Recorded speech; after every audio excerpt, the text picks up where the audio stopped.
अस्सलाम वालेकुम, मैं हूं आबिद अंदलीब। नाजरीन, 3-4 बड़ी इंपॉर्टेंट खबरें। एक खबर तो ये है कि जो आइंदा जो प्राइम मिनिस्टर बनने जा रहा है या उसका नाम सामने आने लगा है, या बहुत एक्सक्लूसिव है। दुबई के अंदर क्या हुआ और उसका रद्दअमल किस तरह से पाकिस्तान के अंदर देखा गया।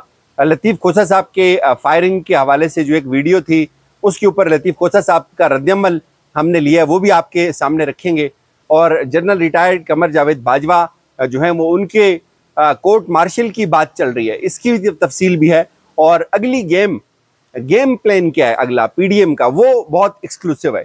पहले तो आप ये सुने कि जो तहरीक इंसाफ के लोगों ने घर घर तहरीक इंसाफ का झंडा लगाओ एक मुहिम शुरू कर रखी थी, वो इतनी कामयाब हुई है कि जितना कोई कह सकता है, जितना कोई उसके बारे में सोच सकता है। इन हालात में, इन इंतहाई मुश्किल हालात में तहरीक इंसाफ के जो कारकुनान हैं उन्होंने न सिर्फ अपने घरों के ऊपर तहरीक इंसाफ के झंडे लगाए बल्कि उनकी वीडियोस भी पोस्ट की। और ये जो रद्दअमल था ये बहुत मैसिव था, बड़ा रद्दअमल था ये जब मैं वीडियोस देख रहा था तो मेरे जहन में एक दो सवाल आ रहे थे कि यार अभी बातचीत चल रही है कि तहरीक इंसाफ अगले इलेक्शन के अंदर बैलेट पेपर के ऊपर नहीं होगी, तहरीक इंसाफ का सफाया हो जाएगा, तहरीक इंसाफ का लदम हो जाएगी।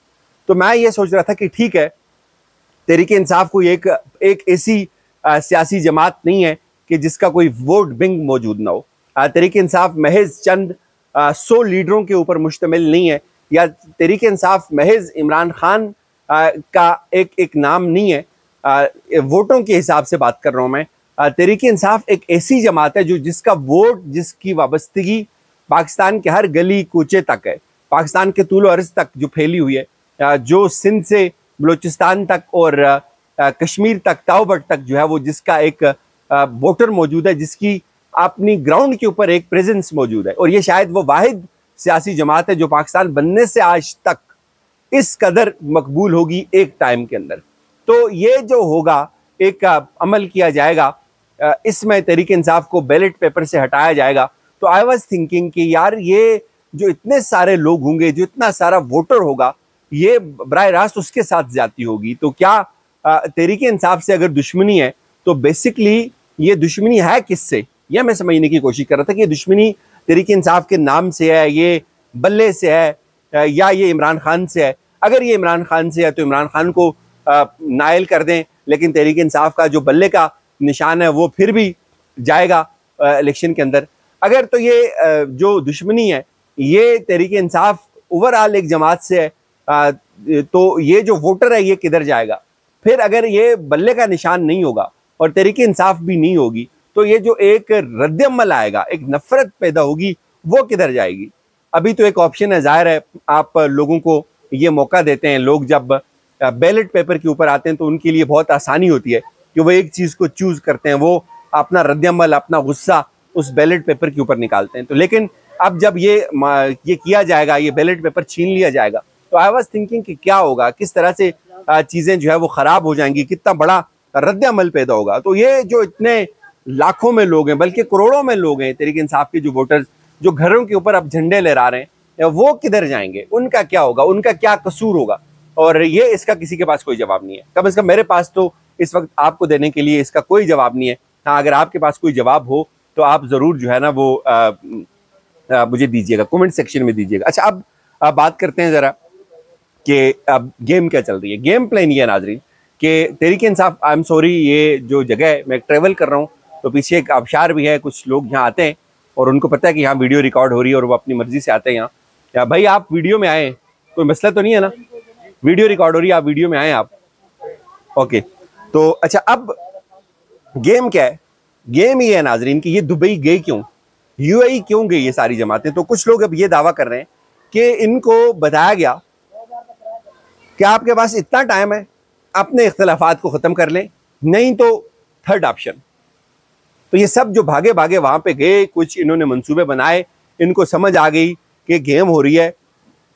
और गेम अब इतनी ज़्यादा हो गई है कि तहरीक इंसाफ को तोड़कर जो जमात इस्तेकाम पाकिस्तान बनाई थी, जिसमें अभी तक खुद इस्तेकाम नहीं आया, उन्होंने ये अब दावा कर लिया है अलीम खान साहब ने कि हमारे जो अगले प्राइम मिनिस्टर के कैंडिडेट होंगे वो जहांगीर खान तरीन होंगे। अच्छा, दो चीज़ें इसमें बड़ी सोचने वाली हैं। एक तो ये गारंटी काजी फायजीसा साहब ने केस को दे दी कि जब काजी फाइज़ साहब चीफ जस्टिस बनेंगे तो वो नाअहली का कानून उड़ा देंगे या वो उन तमाम फैसलों को रिवर्स कर देंगे, एक बात। और दूसरी बात, ये गारंटी कहाँ से आ गई कि वो प्राइम मिनिस्टर बनेंगे या वो इलेक्शन लड़ने के काबिल होंगे? तो ये वो डॉट्स अगर आप कनेक्ट करें कि जिस तरह से ये जमात तोड़ी गई और एक तीसरी कुव्वत लाने की बात हुई और वो तमाम लोग जो मुख्तलिफ सियासी जमातों को छोड़ रहे थे वो इस ग्रुप का हिस्सा बने, या एटलीस्ट तहरीक-ए-इंसाफ को छोड़ने वाले लोग इस ग्रुप का हिस्सा बने, तो ये ग्रुप भी एक बहुत बड़ा इम्पैक्ट डालने जा रहा है। और फिर अगर मैं इसको फैसल वाडा के उस बयान के साथ मिला के देखूँ या सोचूं तो मुझे ये बहुत आसानी से ये बात समझ आती है कि वो जो ग्रेट गेम है उसमें जो प्रेशर है वो मेंटेन रखना है। अभी तक जो ये ख्वाब है मरियम के, बिलावल के, शहबाज शरीफ के, आसिफ जरदारी के, नवाज शरीफ के, शायद उनको किसी स्टेज के ऊपर जाकर ब्रेक लग जाए। तो जो जहांगीर खान तरीन हूँ वो उनकी जो हमायत है वो बहुत सारे हलकों के अंदर पाई जाती है और उसकी एक सबसे बड़ी वजह यह है कि जहांगीर खान तरीन जो है वो नायल हुए हैं और उनके साथ हमदर्दी और उसकी बहुत सारी वजूहात हैं। अच्छा, ये एक चीज़ मुझे समझ आती है कि अगला जो मार्का है, अगला जो प्राइम मिनिस्टरशिप के लिए जो कैंडिडेट है, इन तमाम लोगों के होने के बावजूद जहांगीर खान तरीन भी एक बहुत स्ट्रॉन्ग कैंडिडेट होंगे और वो हमायत याफ्ता या दस्त शफकत के साथ वाले कैंडिडेट होंगे। दूसरे कैंडिडेटों से थोड़ा सा उनका जो एक स्ट्रक्चर है वो मुझे लगता है थोड़ा डिफरेंट होगा। अच्छा, अब जो मैंने बात की खोसा साहब से, एक खोसा साहब के हवाले से एक वीडियो आई। एक बंदे ने कहा जी कि मुझे ज़ुबैर नियाज़ी ने मेरा जो है वो समनाबाद में जो 16 तारीख को मैंने किया, लतीफ़ खोसा के घर मैंने फायरिंग की, तो ज़ुबैर नियाज़ी जो है उन्होंने मुझे 10 लाख रुपए का दिया था मुआहदा। उन्होंने कहा था जी कि मैं आपको 10 लाख दूंगा, उन्होंने मुझे 1 लाख रुपए दे दिया और मैंने जो है वो गोलियां चला दी और ये मैंने किया। तो ये जब मैंने वीडियो देखी तो मैंने देखते साथ ही लतीफ़ खोसा साहब को फ़ोन किया। मैंने कहा खोसा साहब ये वीडियो आपने देखी? तो वो हंसे, बहुत ज़ोर का कहका लगाया उन्होंने और उन्होंने कहा कि भाई इससे बड़ा मजाक कोई और हो नहीं सकता। तो लतीफ़ खोसा साहब ने उस वीडियो को मुस्तरद कर दिया और अब ये जो पंजाब की हुकूमत है ये उनका बहुत बड़ा इम्तिहान है कि वो इन तमाम चीज़ों को, इन तमाम जो इसकी इंक्वायरी है वो उसको मीडिया के ऊपर लेके आए कि उस ज़ुबैर नियाज़ी ने की।